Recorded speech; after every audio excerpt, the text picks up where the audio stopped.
Rajesh Odia TV को आपंक पुणी थे स्वागत। आज मुझे नहीं आसी राज्य तथा देश विदेशर बहुत गुड़े खबर जो खबर कि आपण मैंने जाना निहाती जरूरी। वीडियो को संपूर्ण देखंतु एवं चैनल रे नुआ कर आसी सब्सक्राइब कर नोटिफिकेशन बेल को ऑल कर रखिए।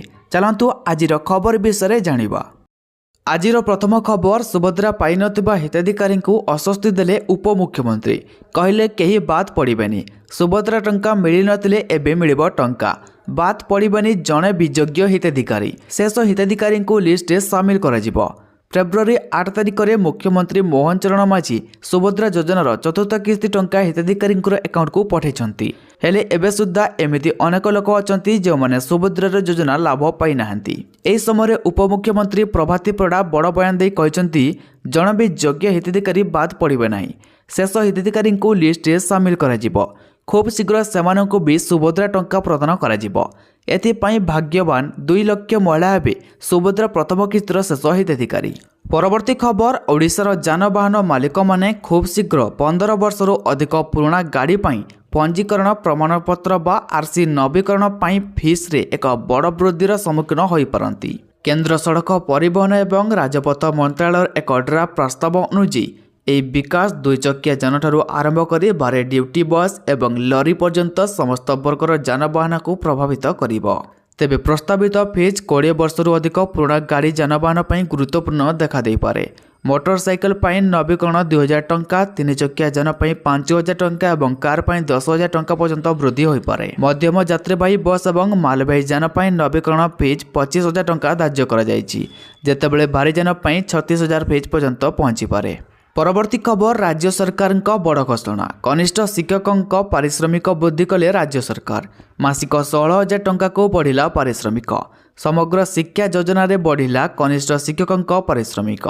पूर्व 11,000 टंका पाउतिले कनिष्ठ शिक्षक। गणशिक्षा विभाग पक्षर प्रकाश पाइला विज्ञप्ति। खबर अनुଯାयी समस्त शिक्षा कार्यक्रम में प्राथमिक और उच्च प्राथमिक स्तर में कनिष्ठ शिक्षक मैंने नियोजित होती। सेमानकु मासिक 11,100 टंका पारिश्रमिक दि जाउथिला। समय समय कनिष्ठ शिक्षक मैंने निजर दरमा वृद्धि पाई दाबी कर आसुथिले। शेष राज्य सरकार सेमानकर दाबी शुणिचंती और राज्य में 5,000 कनिष्ठ शिक्षकों दरमा वृद्धि घोषणा करिसंती, जहाँफल जो शिक्षक मैंने 11,000 टंका पाउथिले सेमाने 16,000 टंका दरमा पाइबे। परवर्ती खबर, केबेठू लागू हेबो अष्टम वेतन कमिशन, सरकारी कर्मचारी आसिला बड़ खबर। देशर विभिन्न सरकारी चाकरिया बड़ खबर। यही खबर अष्टम वेतन आयोगर लागू होगा तारीख सह जड़ित। प्रधानमंत्री नरेंद्र मोदी जनवरी रे अष्टम वेतन आयोगर गठन को मंजूरी देथिले। अष्टम वेतन अनुଯାयी केंद्रीय कर्मचारी मानक दरमा 2.86 फिटमेंट फैक्टर आधार में वृद्धि पाइबारे। अष्टम वेतन आयोग गठन घोषणा पर देश में लक्ष लक्ष कर्मचारी उत्साह सह यह लागू होबार अपेक्षा करछंती। वर्तमान एने बड़ अपडेट सामना को आसीछि। तेबे एक्सपर्ट को कहवा अनुଯାयी फेब्रुआरी 15, 2025 रे जारी करा जायतिबा केंद्र बजेट रे अष्टम वेतन आयोगर आवंटन पई कोनोसी दाबी करा जाय नथिला। एहा व्यतीत सप्तम वेतन आयोग द्वारा 10 वर्ष पूर्ण करबा परे ही अष्टम वेतन लागू होई परिबो।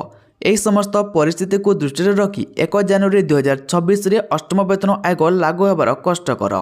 परवर्ती खबर, ग्राहकों पई खुशी खबर, सामान्य कमिला सुन दर। गत किछि दिन हैला हो होई बढ़ी चली सुना दर। यह नहीं चिंतार ग्राहक, किंतु आज सुना दर रे परिवर्तन देखा मिली।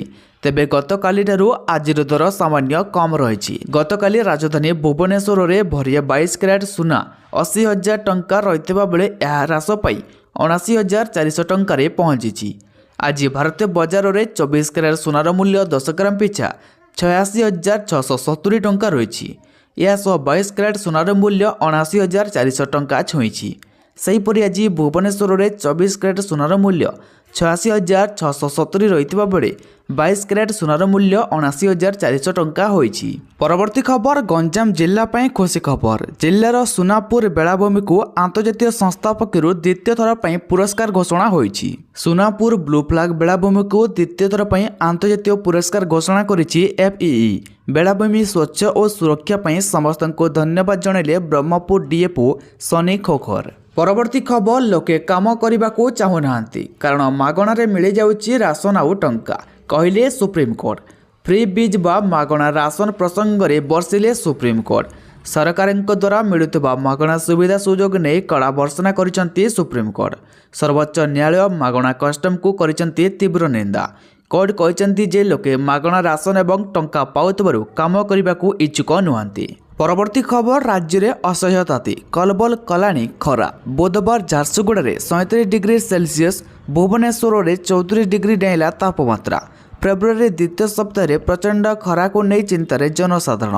ଆସନ୍ତା 4 ତାରିଖ ରାତିରେ ପାରଦ 5 ଡିଗ୍ରୀ ତଳକୁ ଖସିଯିବ ବୋଲି ପାଣିପାଗ ବିଭାଗ ପୂର୍ବାନୁମାନ କରିଛି। ଏହାଫଳରେ କିଛି ସ୍ଥାନରେ ସାମାନ୍ୟ ଶୀତ ଅନୁଭୂତ ହେବାର ସମ୍ଭାବନା ସୃଷ୍ଟି ହୋଇଛି। ପରବର୍ତ୍ତୀ ଖବର, ଆଜିଠୁ ସପ୍ତଦଶ ବିଧାନସଭାର ବଜେଟ୍ ଅଧିବେଶନ 2025-26 ଆର୍ଥିକ ବର୍ଷ ପାଇଁ ଆସନ୍ତା 17ରେ ବଜେଟ୍ ଉପସ୍ଥାପନ କରିବେ ମୁଖ୍ୟମନ୍ତ୍ରୀ ମୋହନ ଚରଣ ମାଝୀ। 2ଟି ପର୍ଯ୍ୟାୟରେ ମୋଟ 28ଟି କାର୍ଯ୍ୟ ଦିବସ ରହିଛି। ପ୍ରଥମ ପର୍ଯ୍ୟାୟ ଅଧିବେଶନ ଫେବୃଆରୀ 13ରୁ 21 ତାରିଖ ପର୍ଯ୍ୟନ୍ତ ଚାଲିବ। ଅଧିବେଶନର ଦ୍ୱିତୀୟ ପର୍ଯ୍ୟାୟ ମାର୍ଚ୍ଚ 7ରୁ ଆରମ୍ଭ ହୋଇ ଏପ୍ରିଲ 5 ତାରିଖ ପର୍ଯ୍ୟନ୍ତ ଚାଲିବ। ଏହି ଅଧିବେଶନରେ 2ଟି ପର୍ଯ୍ୟାୟରେ ମୋଟ 28ଟି କାର୍ଯ୍ୟ ଦିବସ ରହିଛି। ପରବର୍ତ୍ତୀ ଖବର, ସ୍କିମାଟିକ୍ କନିଷ୍ଠ ଶିକ୍ଷକଙ୍କ ପାରିଶ୍ରମିକ ବୃଦ୍ଧି। ଉପକୃତ ହେବେ 13,740 ଶିକ୍ଷକ। ସମଗ୍ର ଶିକ୍ଷା ଅଧୀନରେ ପ୍ରାଥମିକ ବିଦ୍ୟାଳୟର କନିଷ୍ଠ ଶିକ୍ଷକ ବା ସ୍କିମାଟିକ୍ ଶିକ୍ଷକଙ୍କ ଦରମା ବୃଦ୍ଧି ହୋଇଛି। ସେମାନଙ୍କ ମାସିକ ପାରିଶ୍ରମିକ 11,000ରୁ 16,000 ଟଙ୍କାକୁ ବୃଦ୍ଧି କରାଯାଇଛି। ସମଗ୍ର ଶିକ୍ଷା କାର୍ଯ୍ୟକ୍ରମରେ ପ୍ରାଥମିକ ଓ ଉଚ୍ଚ ପ୍ରାଥମିକ ସ୍ତରରେ ନିୟୋଜିତ ଏହି ବର୍ଗର ଶିକ୍ଷକଙ୍କୁ ମାସିକ 11,000 ଟଙ୍କା ପାରିଶ୍ରମିକ ଦିଆଯାଉଥିଲା।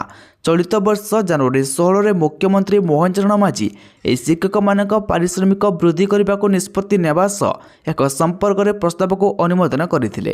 ଆଜି ଏ ସମ୍ପର୍କରେ ବିଦ୍ୟାଳୟ ଓ ଗଣଶିକ୍ଷା ବିଭାଗରୁ ଏକ ବିଜ୍ଞପ୍ତି ପ୍ରକାଶ ପାଇଛି। ପରବର୍ତ୍ତୀ ଖବର, ନୋଡାଲ ସେଣ୍ଟରରେ ପହଞ୍ଚିଲା ଯୁକ୍ତ 2 ପ୍ରଶ୍ନପତ୍ର। ଆସନ୍ତା 18 ତାରିଖରୁ ଆରମ୍ଭ ହେବାକୁ ଯାଉଛି ଯୁକ୍ତ 2 ପରୀକ୍ଷା। ଚଳିତ ବର୍ଷ ରାଜ୍ୟରେ 3,93,618 ପରୀକ୍ଷାର୍ଥୀ ଯୁକ୍ତ 2 ପରୀକ୍ଷା ଦେବେ। ତେବେ ପ୍ରଶ୍ନପତ୍ରକୁ ସୁରକ୍ଷିତ ରଖିବା ପାଇଁ 205ଟି ପରୀକ୍ଷା ହବ୍ର ବ୍ୟବସ୍ଥା କରାଯାଇଛି। ପ୍ରଥମ ପର୍ଯ୍ୟାୟରେ ଦକ୍ଷିଣ ଓଡ଼ିଶା ଓ ପଶ୍ଚିମ ଓଡ଼ିଶା ଅଧୀନରେ ଆସୁଥିବା ପରୀକ୍ଷା ହବ୍ଗୁଡ଼ିକୁ ପରୀକ୍ଷା ପ୍ରଶ୍ନପତ୍ର ପଠାଯାଇଛି। କଡ଼ା ସୁରକ୍ଷା ବଳୟ ଭିତରେ 10ଟି ରୁଟ୍ ଦେଇ ପରୀକ୍ଷା ପ୍ରଶ୍ନପତ୍ର ଯାଇଛି। ଗୋଟିଏ ପଟେ ଉଚ୍ଚ ମାଧ୍ୟମିକ ଶିକ୍ଷା ପରିଷଦ ପରୀକ୍ଷା ପରିଚାଳନା ପାଇଁ ପ୍ରସ୍ତୁତି ବୈଠକ ଚାଲିଥିବା ବେଳେ ଅନ୍ୟପଟେ ଆନ୍ଦୋଳନକୁ ଓହ୍ଲାଉଛନ୍ତି 688 ବର୍ଗ ଶିକ୍ଷକ ସଂଘ। ପେନ୍ସନ୍ ଚାକିରି ସର୍ତ୍ତାବଳୀ ସାଙ୍ଗକୁ ପ୍ରମୋସନ ଦାବିରେ 14 ତାରିଖରେ ଭୁବନେଶ୍ୱର ମହାତ୍ମା ଗାନ୍ଧୀ ମାର୍ଗରେ ଆନ୍ଦୋଳନ କରିବ ସଂଘ। ପରବର୍ତ୍ତୀ ଖବର, ଆଜିଠୁ ଆରମ୍ଭ ହୋଇଛି ବଜେଟ୍ ବିଧାନସଭା ଅଧିବେଶନ। ଏଥିପାଇଁ ସୁରକ୍ଷା ବଳୟ ଭିତରେ ରହିବ ବିଧାନସଭା। କମିଶନରେଟ୍ ପୋଲିସ ପକ୍ଷରୁ ବ୍ୟାପକ ବ୍ୟବସ୍ଥା କରାଯାଇଛି। ଉପାୟୁକ୍ତ ଶ୍ରୀ ମିଶ୍ରଙ୍କ ନେତୃତ୍ୱରେ ରହିବ ଏହି ସୁରକ୍ଷା ବ୍ୟବସ୍ଥା। ମୁତୟନ ହେବେ 40 ପ୍ଲାଟୁନ ପୋଲିସ ଫୋର୍ସ। 8 ଜଣ ଅତିରିକ୍ତ ଉପାୟୁକ୍ତ ସୁରକ୍ଷା ବ୍ୟବସ୍ଥାକୁ ତଦାରଖ କରିବେ। ପରବର୍ତ୍ତୀ ଖବର, ବହୁ ପ୍ରତୀକ୍ଷିତ ସେଲିବ୍ରିଟି କ୍ରିକେଟ ଲିଗ୍ 2025 ଓଡ଼ିଶା ମାଟିକୁ ଆସିଛି। ଏହି କାର୍ଯ୍ୟକ୍ରମଟି 2025 ଫେବୃଆରୀ 16ରେ କଟକ ବାରବାଟୀ ଷ୍ଟାଡିୟମରେ ଅନୁଷ୍ଠିତ ହେବ। ଚଳିତ 2025 ସିଜନ ପାଇଁ ବେଙ୍ଗଲ ଟାଇଗର ଦଳ ବାରବାଟୀ ଷ୍ଟାଡିୟମକୁ ନିଜ ଘରୋଇ ପଡ଼ିଆ ଭାବେ ଚୟନ କରିଛି। ପରବର୍ତ୍ତୀ ଖବର, ରାଜ୍ୟରେ ବହୁ ଚର୍ଚ୍ଚିତ ନବୋଦୟ ହତ୍ୟା ମାମଲାକୁ ଏବେ ଗୁରୁତର ସହ ଗ୍ରହଣ କରିଛନ୍ତି ହାଇକୋର୍ଟ। ମାମଲାର ଟାଟସ୍ ରିପୋର୍ଟ ମାଗିଲେ ହାଇକୋର୍ଟ। ତଦନ୍ତର ସ୍ଥିତି ସମ୍ପର୍କରେ ତଥ୍ୟ ଦେବାକୁ ରାଜ୍ୟ ସରକାରଙ୍କୁ ଉଚ୍ଚ ନ୍ୟାୟାଳୟ ନିର୍ଦ୍ଦେଶ ଦେଇଛନ୍ତି। ଫେବୃଆରୀ 19 ସୁଦ୍ଧା ଟାଟସ୍ ରିପୋର୍ଟ କରିବାକୁ କହିଛନ୍ତି ଅଦାଲତ।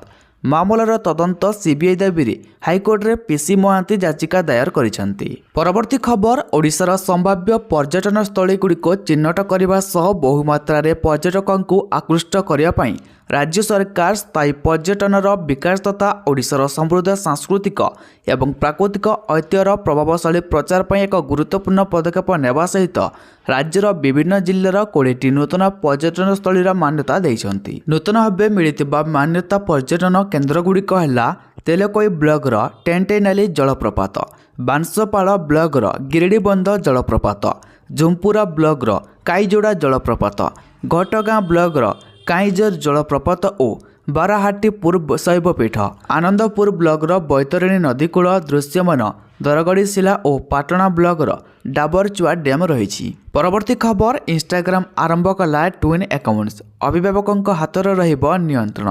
ଇନଷ୍ଟାଗ୍ରାମରେ ରିଲ୍ସର କ୍ରେଜ୍ ଏତେ ବୃଦ୍ଧି ପାଇଛି ଯେ ପିଲାଙ୍କଠାରୁ ଆରମ୍ଭ କରି ଯୁବକ ପର୍ଯ୍ୟନ୍ତ ସମସ୍ତେ ରିଲ୍ସ ପାଇଁ ପାଗଳ। ଛୋଟ ପିଲାଙ୍କ ଅନଲାଇନ୍ ସୁରକ୍ଷାକୁ ଧ୍ୟାନରେ ରଖି ଇନଷ୍ଟାଗ୍ରାମ ଟ୍ୱିନ୍ ଆକାଉଣ୍ଟସ୍ ଏବେ ଆରମ୍ଭ କରାଯାଇଛି। ଏହି ଫିଚର ଆଣିବାର ଉଦ୍ଦେଶ୍ୟ କେବଳ ପିଲାମାନଙ୍କୁ ଅନାବଶ୍ୟକ ଇଣ୍ଟରନେଟ୍କୁ ରୋକିବା ନୁହେଁ, बरं यह फीचर आसवा पर पिलामाने प्लाटफर्म रे हिंसात्मक एवं अश्लील विषयवस्तु भली वीडियो देखिपारे नहीं। परवर्ती खबर शिक्षित पत्नी रोजगार न करी भरण पोषण दाबी करें नहीं कहले ओडिशा हाइकोर्ट।